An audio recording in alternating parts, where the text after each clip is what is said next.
Motorcycle company na Move It nagsumite ng mosyon sa LTFRB para maresolba ang pagbabawas ng rider cap ng kumpanya. Dahil sa kautusan ng LTFRB, pinangangambahan din na mawalan ng kabuhayan ang aabot sa 14,000 rider. Kaya nanawagan sila sa ahensya na agad itong resolbahin para na rin sa kapakanan ng mga rider. Si Erlo Bringas para sa detalye.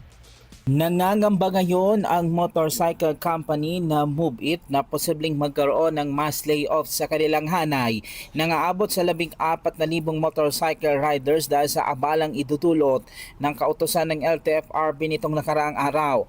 Personal na nagtungo kanina mga opisyalis ng kumpanya sa tanggapan ng LTFRB para isumite ang isang supplemental motion para ipanawagan sa Motorcycle Taxi Technical Working Group o MCT-TWG na itigil muna ang pagpapatupad ng April 2025 order na nagpapababa sa bilang ng kanilang mga rider at nag-aatas din ng tigil operasyon sa Cebu at Cagayan de Oro. Ayon sa kumpanya, ang kautusan ay labag sa due process dahil ibinasilang umano ito sa isang hearing kung saan hindi present ang buong miyembro ng Technical Working Group at wala ring kinatawan ng kumpanya o ng mga rider. More of parang kine-question kasi namin yung proseso kung paano sila nakapaglabas ng ganong order. So yun naman yung laman ng final namin ngayon. No? Paano sila nakapaglabas ng ganong order na hindi namin nakita yung ibang miyembro ng TWG na pumirma doon sa order na yon. Diba? Hindi kami nagbe-base sa press statement o kung ano mga hindi official na nanggaling sa TWG. Sir, kung ba sa ibang mga MC taxi, pareho kayo ng dati? Dapat, yun ang nakasaad doon sa guidelines. Diyan nila isinaalang-alang sa desisyon ng kanilang paliwanag na sumusunod sila sa itinakdang alokasyon ng rider.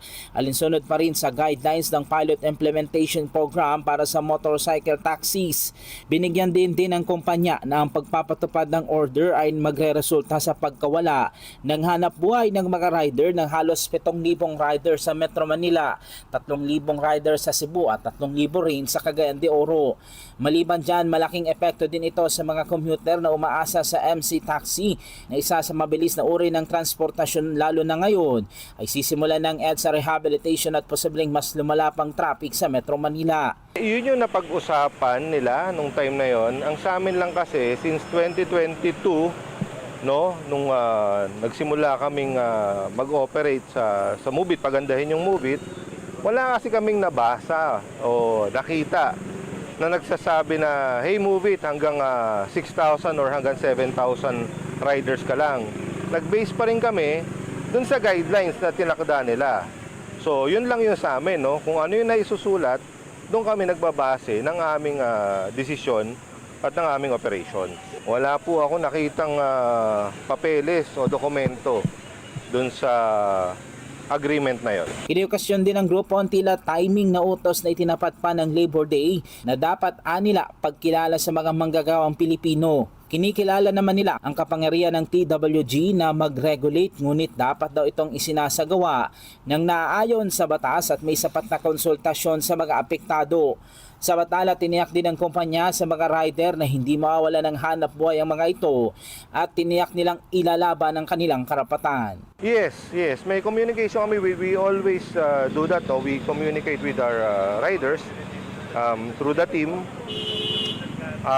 Binibigyan namin sila assurance na sa laban na to, no, nandun naman kami lagi sa likod nila. At hindi naman namin papabayaan na mawala sila ng hanap buhay. Siyempre gusto natin ng patas sa pagtrato. Erlo Bringas para sa 100% balita.